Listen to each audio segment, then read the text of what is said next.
गरीब मायका। मोहिनी के 3 बेटे थे। पति खूब अच्छा कमाता और बड़े घर के ऐश सब था मोहिनी के जीवन में। लेकिन एक चीज जो नहीं थी वो थी सुकून। मेरी बहन और मेरा भाई दोनों गरीब, लेकिन मैं मेरे पास तो नोट की बरसात है।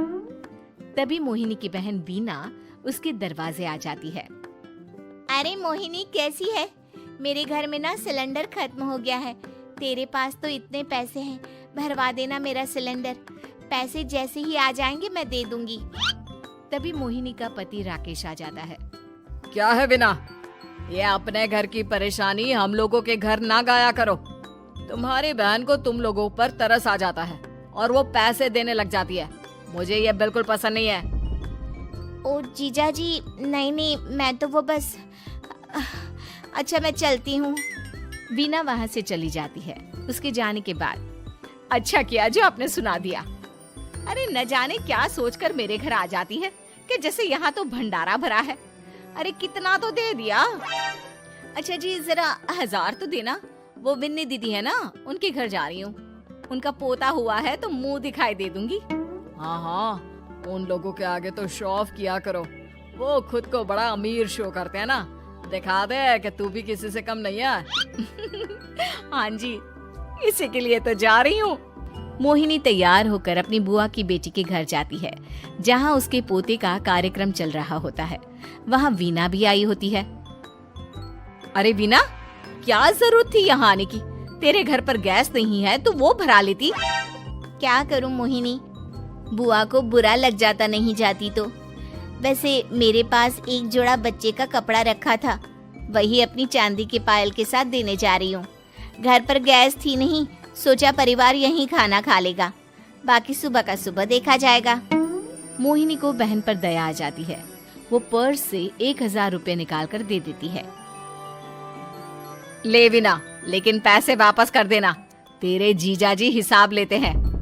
मोहिनी भी क्या करती, गरीबी में बहन का सहारा ही उसके जीवन जीने का आधार था। फिर एक रोज, सुनिए, भाई के घर बेटी हुई है, मुझे माँ के पास जाना होगा। अरे उस घर में ना कूलर है ना एसी, कैसे रहोगी तुम? हाँ, वही सोच रही हूँ कि अकेली जाऊं, बच्चों को साथ ना ले जाऊं। चली जाओ, लेकिन ये जो तुम अपने गरीब परिवार से मिलने चली जाती हो ना, मुझे बिल्कुल अच्छा नहीं लगता। पता नहीं मैं भी कैसे मैनेज करती हूँ, लेकिन क्या करूँ। मोहिनी भाई भाभी के घर आती है। मोहिनी, कैसे आना हुआ? तू यहाँ हम लोगों के घर रह लेगी या फिर किसी होटल में रहेगी?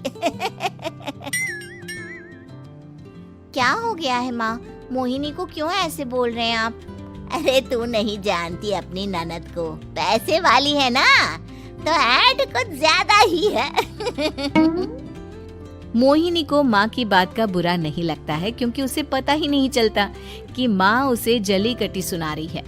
वो भाभी की बच्ची के साथ लेन देन करती है और वहाँ से चली जाती है। उसके जाने के बाद, माँ, क्यों आप मोहिनी को इतनी सारी बातें सुनाती हो? भाई का बेटा बोल पड़ता है। माँ, क्योंकि दादी जानती है कि बुआ के अंदर घमंड है। सही बोल रहा है मोहन। बहू भले तुझे ना दिखता हो, लेकिन मुझे और मोहन को दिखता है कि वो कितनी घमंडी है। मोहिनी मायके आती है, जहाँ गरीबी के कारण चीजें कम होती हैं। इस मोहन के बच्चे को काम पर लगा दो ना, किसी दुकान या किसी होटल में। बर्तन धो लिया करेगा, कम से कम 4 पैसे और आएंगे घर में।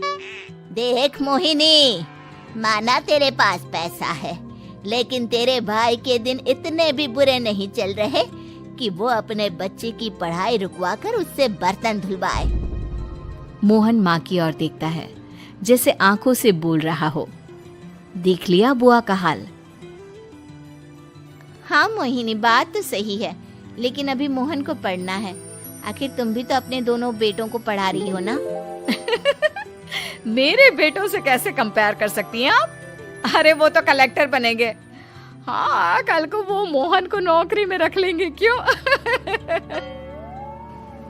मोहिनी कुछ दिन और रहकर चली जाती है। धीरे धीरे दिन बीतता है। मोहन बड़ा होता है और कड़ी मेहनत से सफल भी हो जाता है। मोहिनी, माँ के जाने के बाद तो तुमने भाई भाभी के घर जाना छोड़ ही दिया, क्यों? वो क्या है ना, उन लोगों का घर छोटा है, मेरे बच्चे जाना ही नहीं चाहते। पर तुझे क्यों अचानक मायके की बात याद आ गई? यार, मेरा तो मायका है, भाई भाभी है, मेरा तो आना जाना लगा ही रहता है। हाँ, क्योंकि तुझे आदत है ना ऐसे छोटे से घर में और कम पैसे में रहने की। वैसे क्या खबर है आजकल मायके की अपने? अब वो घर छोटा और कम पैसे का नहीं रहा, क्योंकि मोहन तो बहुत बड़ा आदमी बन गया है। फिर क्या? मोहिनी भाभी को फोन करती है। मोहन किसी बड़ी कंपनी का मैनेजर हो गया है क्या भाभी? क्या ये सच है? हाँ मोहिनी दीदी, अब तो हम लोगों के गरीबी के दिन कट गए।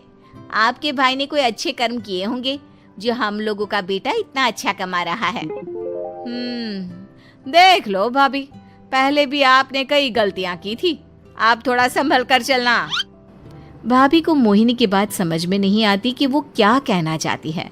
फिर एक दिन वीना मोहिनी से कहती है, मोहिनी, हमारा भतीजा मोहन अच्छा कमा रहा है, क्यों ना मैं अपने बेटे की नौकरी के लिए उससे बात करूं?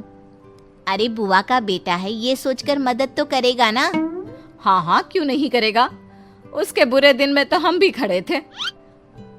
मोहन को वीना फोन करती है और अपने बेटे की मदद करने की बात करती है। हाँ हाँ बुआ, क्यों नहीं, आप सिद्धार्थ को भेज दें, मैं अपनी ही कंपनी में उसकी नौकरी करवा देता हूँ। दिन बीतते हैं, अब वीना के हालात भी अच्छे हो जाते हैं। क्या बात है वीना, तूने भी कार ले ली, वो भी इतनी अच्छी? हाँ मोहिनी, अपने भतीजे के कारण तो हम लोगों के दिन अच्छे हो गए। उसने सिद्धार्थ की नौकरी लगवा दी है, वो भी शानदार। ठीक है, लेकिन पैसे ख्याल से खर्च करना। वो क्या है ना, पैसे आने आसान है लेकिन संभालने मुश्किल। मोहिनी घर पर अपने पति से बात करती है। देखो ना, सबके पास पैसे हैं, एक वक्त था जब मैं ही अमीर हुआ करती थी। लगता है कि ज्यादा दिन नहीं रह पाओगी, मेरी नौकरी को कुछ साल ही बचे हैं और तुम्हारे दोनों लड़के निकम्मे हैं। उन लोगों को बोलो ना कि नौकरी करे। तभी वहाँ मोहिनी के बेटे भी आ जाते हैं। अरे हमें क्या मोहन समझा है जो दिन रात गधे की तरह काम करते रहे? खैर, दिन फिरते हैं और मोहिनी के पति की नौकरी भी खत्म हो जाती है।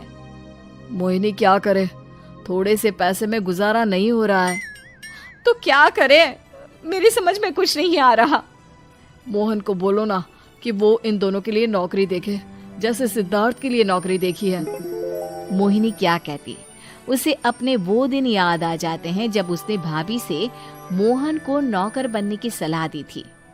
क्या हो गया, क्या सोच रही हो मोहिनी? यही कि वक्त कभी भी किसी का भी पलट सकता है, ऊपर वाले से डर कर रहना चाहिए।